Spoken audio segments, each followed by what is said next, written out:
Sa pagtatapos nga po ng trade deadline, ibinulgar ng isang insider na nagkaroon nga talaga ng seryosong usapan ang Phoenix Suns at Golden State Warriors patungkol sa trade ni Kevin Durant.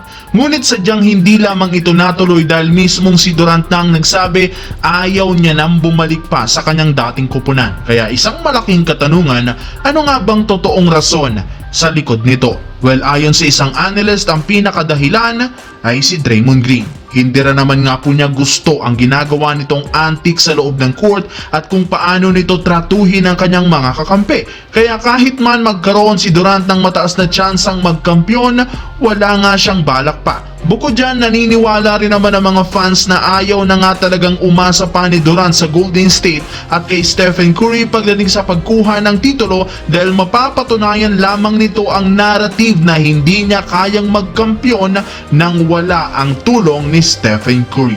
Samantala, naiwasan nga po mga kawan stories ng Los Angeles Lakers kahapon na mag-choke sa kanilang game kontra sa Golden State. Salamat sa naitala ni LeBron na 42.17 rebounds kasama na ang mga crucial basket sa huling segundo. At kasabay ng pagkapanalo, ginawa rin naman nga po nilang official ng Lakers ang kanilang trade sa bagong sentro na si Mark Williams na inaasahang maglalaro na next game laban sa Indiana Pacers. Habang si Luka Doncic expected na maglalaro next week kontra sa Utah Jazz. Ibig sabihin, maghihintay pa sila ng ilang araw bago ang debut game ng kanilang bagong star player.